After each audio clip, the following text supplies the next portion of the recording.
This presentation is based on the events recorded in the Bible in Acts 27. Now, many sources were used to gather the facts presented here, but I want to cite my main non-biblical source of historical details now, mostly so that you know that I didn't just come up with the core of Frumentarii out of thin air. I found a lot of the details about history that I used in this presentation from Paul, Apostle of the Heart Set Free by F.F. Bruce. Now, there are two purposes for this presentation.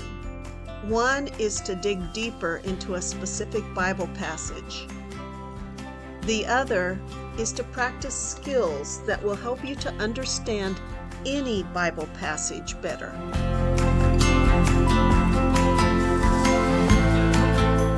How do you read the Bible? Do you just open it up at a random place and look around to see what verse your eye falls on first? Or maybe you just read straight through a passage until you see a thought you like and then just stop there? There are better ways to understand the Bible. You need to interact with the text by thinking about it deeply and imagining what really happened. In this presentation, I want to demonstrate one way to interact with the text of the Bible. There are many ways, but I only have time for one.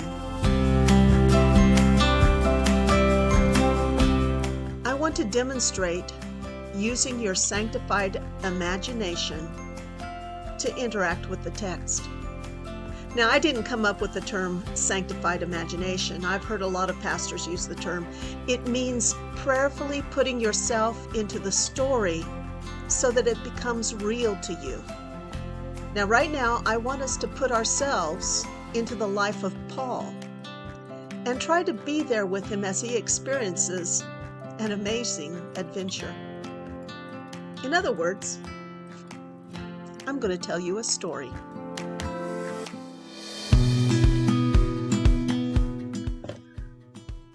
Paul drew in a deep breath as he stood with the other prisoners bound for Rome.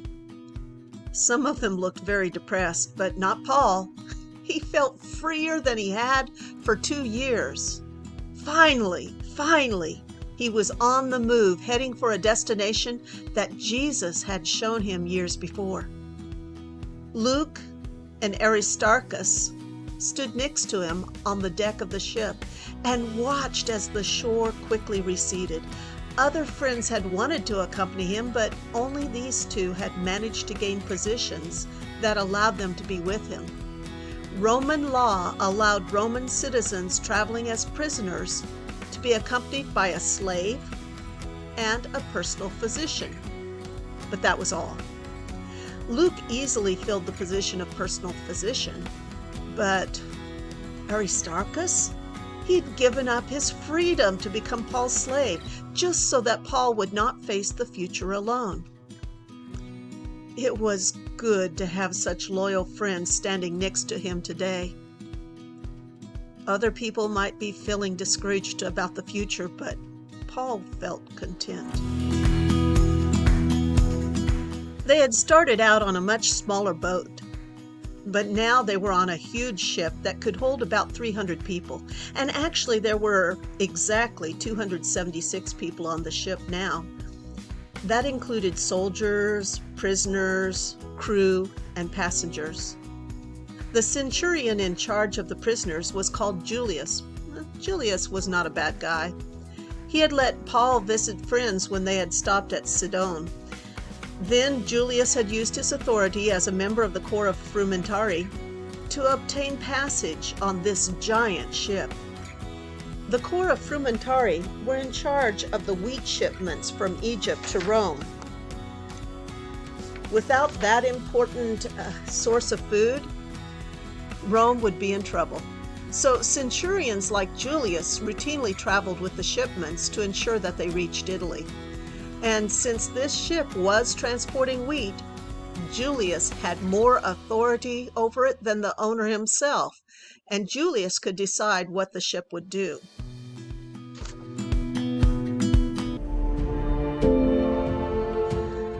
Quite a few days passed, and Paul was worried. It was the end of October, and everyone knew that the extra time that it had taken them to get this far meant that they would not be able to make it to Italy until spring. The question now was where to stay for the winter. Now, Paul had told Julius that they should not move from where they're at. They should stay here in Fair Havens. But the pilot and the owner of the ship had voted against that. They wanted to try to make it just a little farther to a better harbor at Phoenix. Well, Julius had decided to follow the other men's choice, but Paul knew this was a mistake. He'd already been shipwrecked 3 times in his life, and despite the soft wind and calm waters today, he feared that he was about to add a 4th shipwreck to his experiences.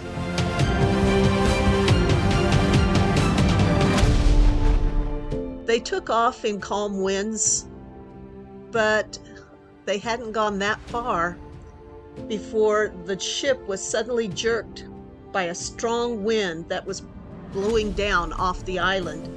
The sailors frantically ran back and forth trying to control the sails, but the wind was too strong. The ship was dragged out away from the safety of the island into a sea that grew increasingly violent. Suddenly, they were in the middle of a winter storm, and there was nothing they could do.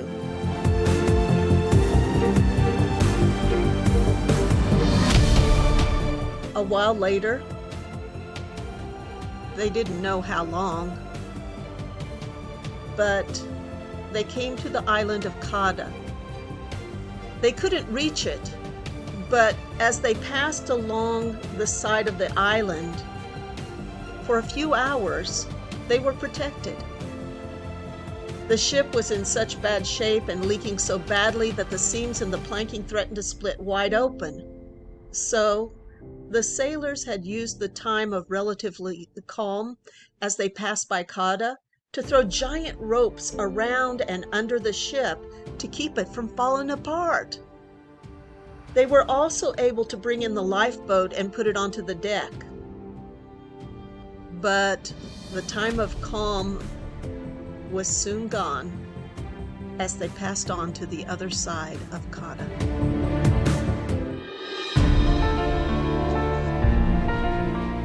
The storm continued. 2 weeks passed. Oh, they didn't know it was 2 weeks until after the adventure was over. But they spent 2 weeks in the storm that drove that ship wherever it wished. They had no control over it.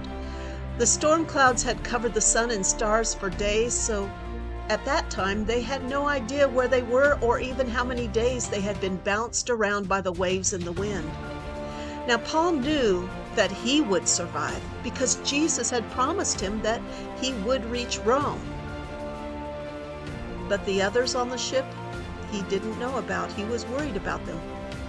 So he had been praying continuously for the lives of the other people on the ship.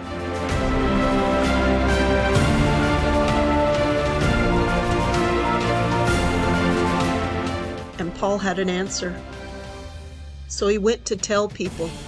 Now, as Paul made his way to where the other passengers and Julius were gathered, he was happy because an angel had come in answer to his prayers and promised him that he had been given the lives of all the people on board the ship. Paul knew that he had to get them to listen to him this time. As Paul announced that God had promised that they would be saved, but they would be run aground on an island, he felt relieved as he saw the lines of worry leave his 2 friends' faces, to be replaced by smiles of joy that God had given them a sign that he was still with them. As the other passengers saw the confident smiles on the 3 men's faces, they began to hope also. Soon, more and more of the passengers were smiling also. Not everyone totally believed, but most were willing to hold on to hope anywhere that they could find it.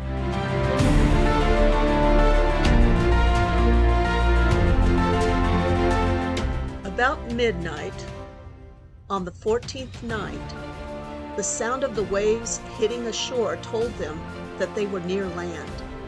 The crew measured the depth of the water over a period of time and confirmed that the waters were getting shallower. But this posed a new problem. If the ship ran aground, the force of the waves beating on the boat, while the force of the land holding it, could tear the boat apart. With the waves still wild, chances were high that most, if not all of the people, would drown. Total darkness surrounded them, so they could not tell how close they were to disaster.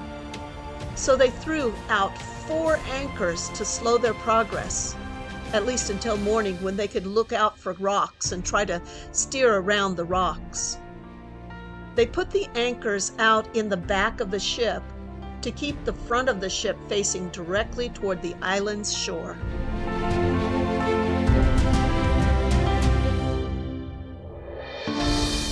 The sailors on the boat must have quietly been discussing their chances of survival on this huge ship and come to the conclusion that there was little chance of them being able to make it through on a ship that sank so deep into the water that the rocks would hit it.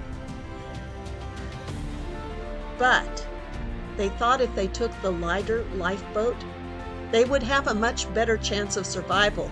But there was not room for 276 people on the lifeboat. So they got sneaky. They decided to pretend to be using the boat to adjust the anchors and sneak away in the lifeboat, leaving everyone else on the huge ship with no one to steer it. Paul saw through their deception, and he warned Julius the centurion. And Julius's soldiers did what they had to do in order to survive. They cut the ropes to the lifeboat and let it drift away, while they kept the sailors away from it.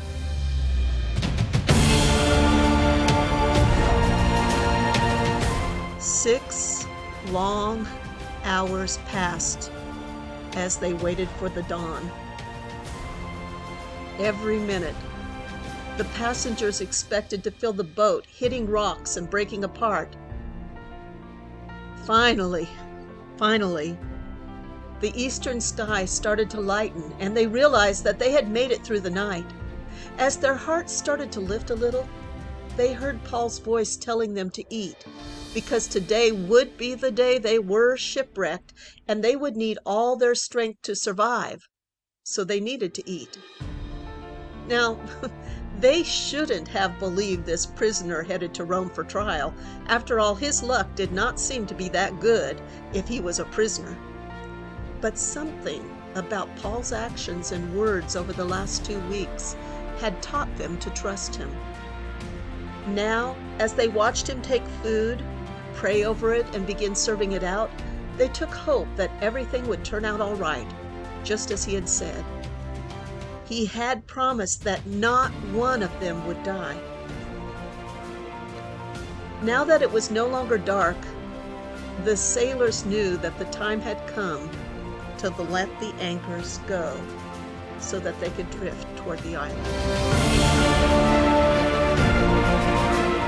However, first they wanted to lighten the ship as much as possible so that it would ride high in the waters and be more likely to miss the rocks hiding under the waves. They threw all the wheat overboard. The prophets were now totally lost. All their food was gone. They were committed to running aground. It was now or never. It was light enough now that they could see the island that they were headed for, but the sailors and the passengers still had no idea where they were. Eventually, they would find out that they were on the well-known island of Malta, but the bay that they saw was in an unfamiliar part of the island, so they didn't recognize where they were.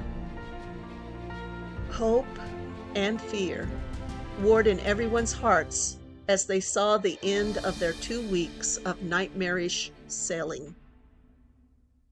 It probably felt as if they'd been sailing forever on a sea of storm and death. But now, as the wind and the waves still beat on the sides of their battered, damaged ship, they saw that the end had come. But what kind of end? Would it be death or rescue? They watched the shore in anxious uncertainty. Julius the centurion, the pilot, the owner, and the sailors held a consultation on what to do. And then everything happened at once. They quickly leapt into action. 4 groups of sailors ran over to the anchors and cut them loose from the ship. At the same time, the pilot and some other sailors rushed over to the 2 rudders and loosened the ropes that were securing them to the side of the ship up out of the water. They grabbed the controls and began steering in the direction of the bay. Simultaneously, another group of sailors grabbed the ropes and began hoisting the foresail to the wind to restart the forward motion toward the island that had been interrupted during the night. The mainsail and its gear had already been thrown off the ship, so the foresail was all they had left to send them forward toward the unknown island. As the ship picked up speed, more than 500 eyes turned toward the fast-approaching land. As they came closer and closer to shore, hope began to outweigh fear in the hearts of everyone there. They began to truly believe that they would reach the beach. The sailors struggled against a cross-current to keep the ship heading toward safety and away from the underwater rock formations that threatened them as they drew nearer and nearer to the beach. And then, a sick feeling jolted through each person as the sailors lost the war with the cross-current, and the boat abruptly stopped completely with a sudden jerk and crash. Anyone who was not holding on to something was thrown into the deck. A sailor shouted that they had struck a reef and were held fast. The stormy waters crashed against the side of the ship, driving it forward while the reef gripped the front of the ship and held it in one place. There was a tug-of-war between the reef and the waves, with the little ship as the rope being strained between 2 opposing forces.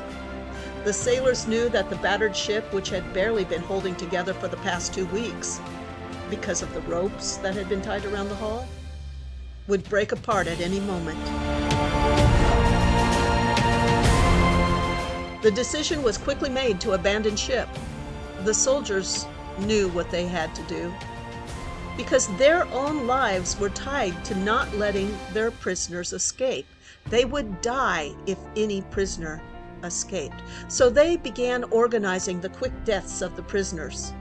However, the centurion Julius knew the soldiers' fears and responsibilities, but he also knew that he wanted Paul to live.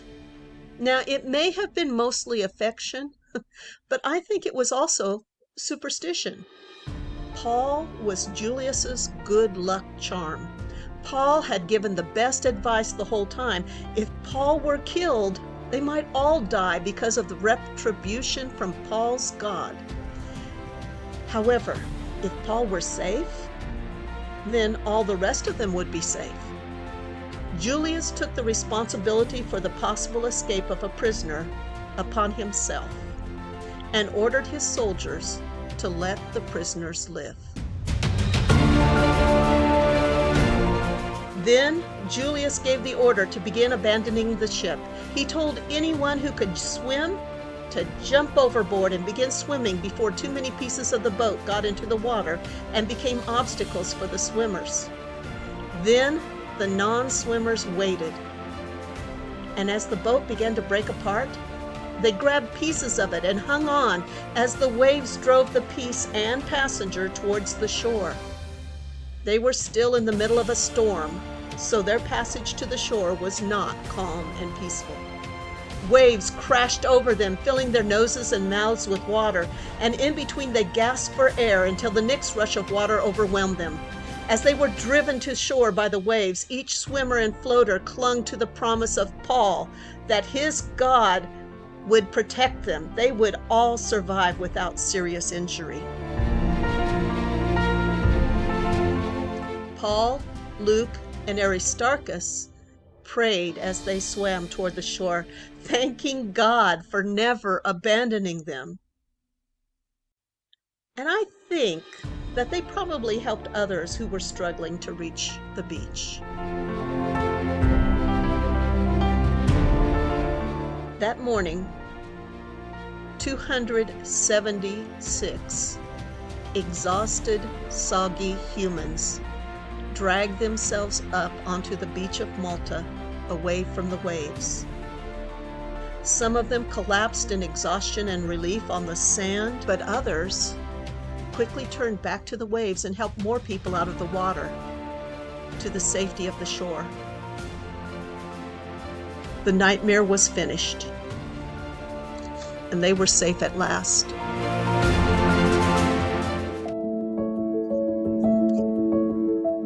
What lesson do I want you to learn from this story? Stop treating the Bible like it's a rule book or a boring list of facts and information. Get excited about the stories of real people interacting with God throughout history. Some of them were rebellious and others were faithful to God. And the faithful people were not sinless saints. Instead, they were real people living for God while in the middle of a sinful world, just as we are. I'm not going to tell you the lessons besides this that you should learn from this particular story. No, instead, I invite you to go back to the Bible and interact with its stories. And as you do, the Spirit will impress on you lessons that you should learn. I invite you to get excited by the stories of the Bible and let God's Spirit fill you with the life that comes from His Word. In other words, don't just read the Bible, enjoy it.